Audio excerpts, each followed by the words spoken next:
6학년 일반 친구들 안녕하세요. 여러분은 아마 이 영상을 12월 14일 월요일에 보고 있겠지만 선생님은 그 하루 전인 지금 일요일에 영상을 만들고 있습니다.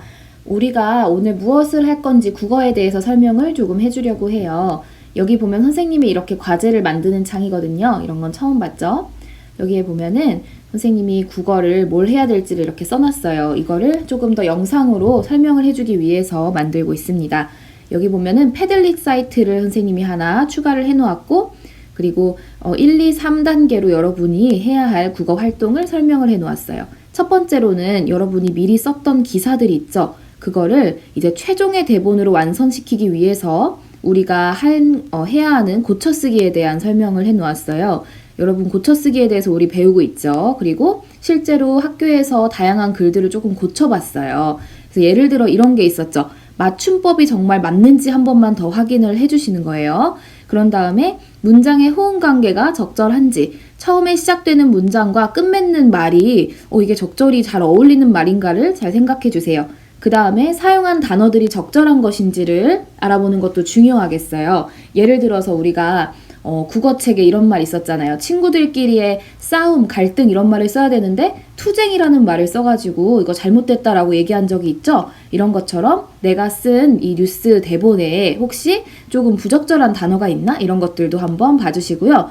이것도 중요하겠네요. 말투가 뉴스 기자스러운지, 내가 그냥 일기장을 낭송하는 게 아니라 기자로서 뉴스를 전달하는 거기 때문에 말투도 한번 봐주시고, 그 다음에 자료나 인터뷰 등을 활용을 했으면은 그것들이 잘 들어가 있는지 잘 확인을 해주세요. 그 다음에 우리가 뉴스를 듣는 대상은 남양주시나 금곡동으로 한정을 지었죠. 그렇기 때문에 이 뉴스 대상에게 과연 가치가 있는 내용인지, 예를 들어서 우리 남양주 주민들한테 이야기를 하는 뉴스인데 강릉에서 있었던 얘기를 한다든지 저기 부산에서 있었던 이야기를 하는 거는 의미가 없겠죠. 그 다음에 자료를 썼다면 반드시 출처를 밝혀야 된다는 것을 꼭 알아두세요. 그 다음에 두 번째 이제 해야 될 거는, 여러분이 뉴스 대본을 썼으면 이거에 어울리는 사진 한 장을 직접 찍거나 인터넷 등에서 찾아서 다운로드를 해놓으면 되는데요. 여러분이 직접 찍었다면 전혀 문제가 되지 않지만 만약에 인터넷에서 그냥 다운로드를 받았다면 그건 반드시 여러분이 사용할 때 출처를 남겨주어야만 합니다. 그 다음에 마지막으로는 위에 패들릿 주소에 여러분의 대본을 직접 이제 최종 대본이죠. 고쳐쓰기가 끝난 대본을 쓰고 사진을 올려주면 됩니다. 그래서 선생님이 이거 어떻게 하는지 실제로 보여주도록 할게요. 선생님은 기사를 여러분 예시로 써줘야 되기 때문에 최대한 여러분과 안 겹치는 기사를 쓰려고 노력을 했어요. 그래서 여기 사진을 보면 오늘 여러분 눈이 왔어요. 여러분도 봤겠지만 선생님이 아침에 일찍 일어났는데 일찍 일어나서 창문을 착 열어봤더니 이렇게 눈이 많이 오고 있었어요. 그래서 이건 직접 찍은 사진이기 때문에 선생님은 출처를 따로 표기하지 않아도 될 것 같고, 남양주시에 올해 들어서 첫눈은 아니겠지만 그래도 올 겨울이 새로 시작된 겨울에 처음 눈이 왔다라는 그런 기사를 쓰려고 했습니다. 그래서 이거를 이제 첨부를 하겠고요. 선생님 패들릿을 한번 들어가 볼게요. 여기 이렇게 클릭하면은 패들릿에 들어가지거든요. 선생님이 예시로 미리 써놨죠. 그래서 뉴스 과제방이라고 되어 있고, 여러분은 여기 플러스 버튼을 누르면 이렇게 새로 쓸 수가 있다는 거 알 수 있습니다. 선생님은 이렇게 썼어요.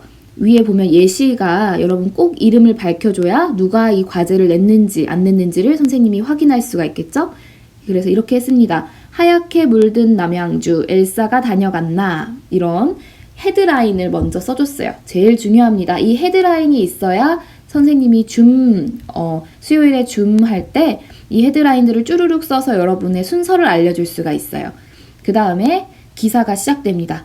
남양주시가 하얗게 물들었습니다. 오늘 새벽 3시경부터 시작된 눈은 오전 9시가 되어서도 끊임없이 휘날렸고 결국 11시가 다 되어서야 그쳤습니다.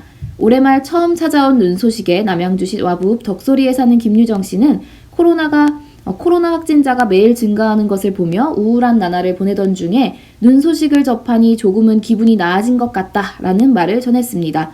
그러나 일부 운전자들 중에서는 주말에 이동하는 차량들이 많은데 눈으로 인해 교통체증이 심해졌다는 의견도 있었습니다.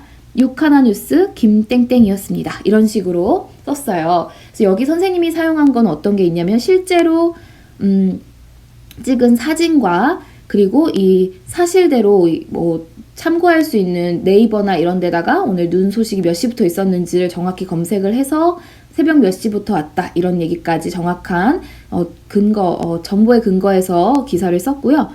그 다음에 여기 보면은 뭔가 스스로를 지금 인터뷰한 것 같긴 하지만 예시를 들었기 때문에 인터뷰도 안에 들어있어요. 그래서 정확히 이 사람이 어디에 사는 누가 이런 얘기를 했다라고 이런 말도 인터뷰를 써놨습니다. 그래서 여러분은 인터뷰를 써도 되고 안 써도 되는데 그래도 뉴스다우려면요 안에 좀 정확한 사실에 근거한 내용들이 들어있으면 좋을 것 같아요.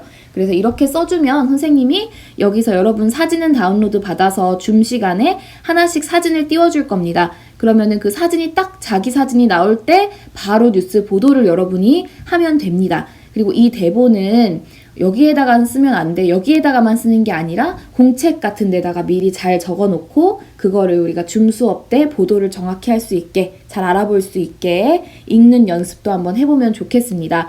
여러분 다시 한번 알려줄게요. 여러분이 꼭 써야 하는 거 먼저 이름, 패들렛에 그 다음에 헤드라인 기사 제목 꼭 쓰시고요. 그 다음에 대본 똑같이 써주시고요. 그 다음에 사진을 올려야 돼. 4가지를 꼭 써줘야 된다는 것을 기억해 두세요.